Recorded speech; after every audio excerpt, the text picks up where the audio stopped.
यांना अर्थशास्त्राचे प्रेरणा स्रोत हे कोण आहे? पहिला फोटो जो आहे ॲडम स्मिथ. ॲडम स्मिथ कोण आहे? अर्थशास्त्राचे जनक. आणि दुसरा फोटो कोणाचा आहे? बघितलं तुम्ही यांना कधी? आहे डॉक्टर अमर्त्य सेन. अमर्त्य सेन कोण आहे माहिती आहे तुम्हाला?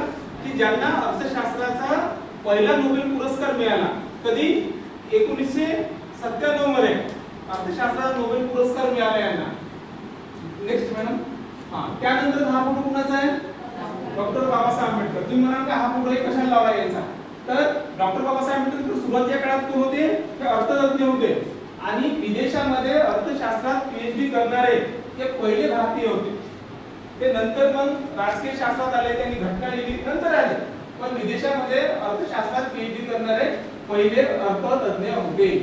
बघा त्यानंतरचा बघा स्लाइड. अर्थशास्त्राचा इतिहास.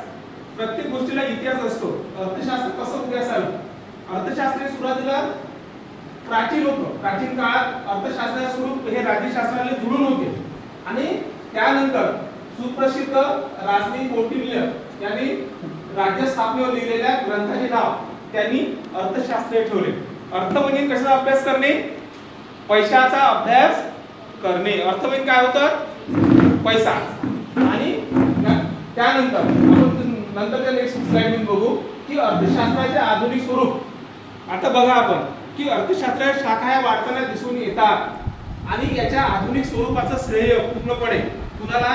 ॲडम स्मिथ यांना द्यावं लागतात. आणि म्हणूनच अर्थशास्त्राचे जनक कुणाला म्हणतात? ॲडम स्मिथ यांना म्हणतात. पण आधुनिक अर्थशास्त्राचे जनक जे काही आधुनिक अर्थशास्त्र आहे याचा जनक कुणाला म्हणतात? बघा लॉर्ड केन्स. तुम्हाला विचारलं जाऊ शकतात की लॉर्ड केन्सला आधुनिक अर्थशास्त्राचे जनक असं म्हणतात. आणि नेक्स्ट आता अतिशय महत्त्वाची स्लाइड आहे, सगळ्यांनी लक्ष द्या की अर्थशास्त्राच्या अभ्यासाचे महत्त्व. तुम्ही जे अर्थशास्त्रामध्ये तुम्ही विषय जो घेतलेला आहे हा विषय तुम्हाला कुठे कुठे उपयोगाचा पडतो? बघा स्पर्धात्मक परीक्षेकरता अतिशय महत्त्वाचा विषय आहे. जसं एमपीएससी आहे, यूपीएससी आहे, इतर सर्व परीक्षा आहे यासाठी स्पर्धात्मक परीक्षेसाठी अतिशय महत्त्वाचा विषय आहे. त्यानंतर मनुष्याच्या गरजा अनंत आहे. साधने कशी आहेत? गरजा अनंत आहे, साधने मर्यादित आहे आणि यांची निवड करण्यासाठी अर्थशास्त्र हा उपयुक्त विषय आहे. त्यासोबतच तीच राहू द्या. दैनंदिन जीवनातील आर्थिक व्यवहाराचे ज्ञान प्राप्त होते. सोबतच बँकेच्या व्यवहाराची संपूर्ण माहिती त्यांना प्राप्त होते. आधुनिक बँकिंग व्यवस्थेचा अभ्यास तुम्हाला थर्ड सेमला आहे.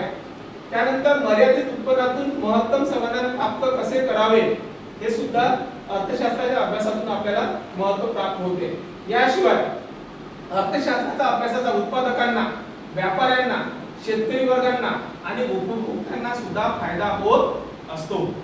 बघा याशिवाय राष्ट्राचे धोरण ठरवताना बेकारी आहे, आर्थिक विषमता आहे, आर्थिक नियोजन आहे, सांख्यिकी माहितीसाठी अर्थशास्त्र उपयुक्त ठरतात. याशिवाय तेजी मंदी मध्ये निर्माण होणारे कारण म्हणजे वस्तूच्या किमती का वाढतात? वस्तूच्या किमती वाढल्या तर आपण त्याला तेजी म्हणतो. वस्तूच्या किमती कमी झाल्या त्याला आपण मंदी म्हणतो. याचे सुद्धा कारण याच्यामध्ये आपल्याला दिसून येतात. जगातील प्रत्येक व्यक्तीला मार्गदर्शक शास्त्र, प्रत्येक व्यक्तीला, तुमचे वडील असेल, आई असेल, तुम्ही असेल, भाऊ असेल, आजोबा असेल, प्रत्येक व्यक्तीला पैशाचं मार्गदर्शन कोण करत असते? अर्थशास्त्र करत असते. याशिवाय बेकारी व लोकसंख्येचा प्रश्न सोडवण्यासाठी अतिशय उपयुक्त आहे. या विषयात टॅक्स म्हणजे करविषयक व्यवहाराचं ज्ञान घेण्यासाठी सुद्धा अर्थशास्त्र अतिशय उपयुक्त आहे. म्हणून खालचं बघा काय म्हटलेलं आहे. जो प्रसिद्ध अर्थशास्त्र उत्तर होतो तो काय म्हणतो? तुम्ही जर थोडेफार अर्थशास्त्रज्ञ असल्याशिवाय खऱ्या अर्थाने तुम्ही त्या देशाचे नागरिक होऊ शकत नाही. जर तुम्हाला अर्थशास्त्राचं नॉलेज जर नसेल तर तुम्ही चांगलं जीवन जगू शकणार नाही. याशिवाय बघा की अर्थशास्त्राच्या विविध शाखा. बघा यामध्ये कोणकोणत्या शाखा दिलेल्या आहेत? स्थूल अर्थशास्त्र आपण शिकतो, सूक्ष्म अर्थशास्त्र पुस्तकाला आहे, कृषी अर्थशास्त्र आहे, भारतीय अर्थव्यवस्था आहे, व्यापार चक्र अर्थशास्त्र आहे, अधिकोषण अर्थशास्त्र आहे, विकासाचे अर्थशास्त्र आहे, औद्योगिक अर्थशास्त्र आहे, मौद्रिक अर्थशास्त्र आहे, सांख्यिकी अर्थशास्त्र आहे, त्यानंतर आरोग्याचे अर्थशास्त्र आहे. नेक्स्ट आता बघू एवढ्या शाखा आपण बघितल्या. आता अर्थशास्त्राचे स्वरूप कसे आहे? अर्थशास्त्र स्वरूप कसे आहे? अर्थशास्त्र हे अतिशय गतिमान शास्त्र आहे. बघा गतिमान म्हणजे प्रायोगिक. म्हणजे एकदम फास्ट, म्हणजे एखादी गोष्ट आज घडली तर नंतर काय होते. त्यानंतर अर्थशास्त्र हे आधुनिक शास्त्र आहे. अर्थशास्त्र हे आदर्शवादी शास्त्र आहे. अर्थशास्त्र हे व्यावहारिक सुद्धा शास्त्र आहे आणि अर्थशास्त्र हे वास्तविक. अर्थशास्त्र कसं आहे आपल्याला कळतात. आता बघा, अर्थशास्त्राच्या अभ्यासाचे केंद्रबिंदू मी महत्त्वाचे बोलतो. केंद्रबिंदू त्याचे संपत्तीचा अभ्यास. बघा की संपत्तीचा पैशाचा अभ्यास करण्याचं शास्त्र म्हणजे अर्थशास्त्र.